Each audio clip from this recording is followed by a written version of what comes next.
Di video kali ini saya mau pergi ke kapal di atas rumah, yaitu tempatnya di Lampulo, Kota Banda Aceh. Kapal di atas rumah tersebut dengan izin Allah Subhanahu wa taala menyelamatkan 59 orang ketika tsunami melanda Aceh pada 26 Desember 2004. Kapal tersebut terletak di Lampulo, Kota Banda Aceh. Kapal kayu ini dengan panjang 25 meter dan lebarnya 5,5 meter tersebut serta dengan berat 20 ton kurang lebih ya.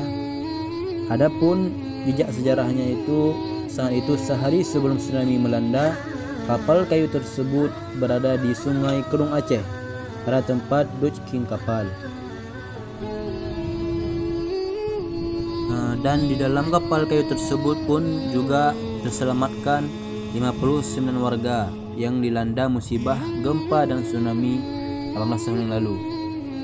Dan begitulah ya, kapal ini dengan izin Allah Subhanahu wa taala sampai bisa naik ke atas rumah. Dan alhamdulillah terselamatkan warga dari kapal tersebut 50 warga ya. 59 warga.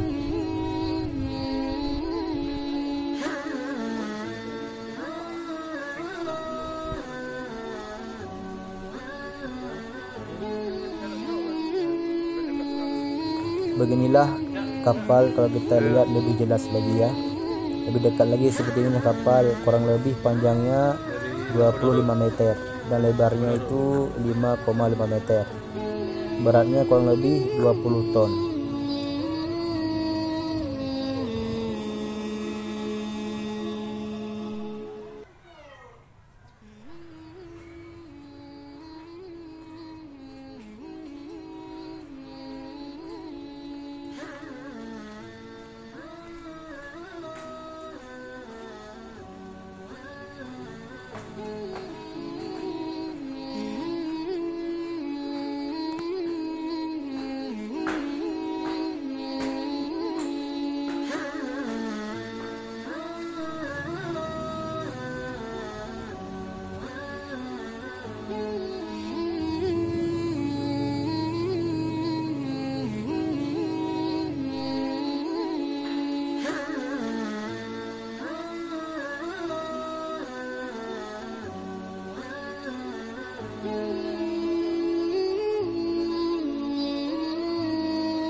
hidungnya.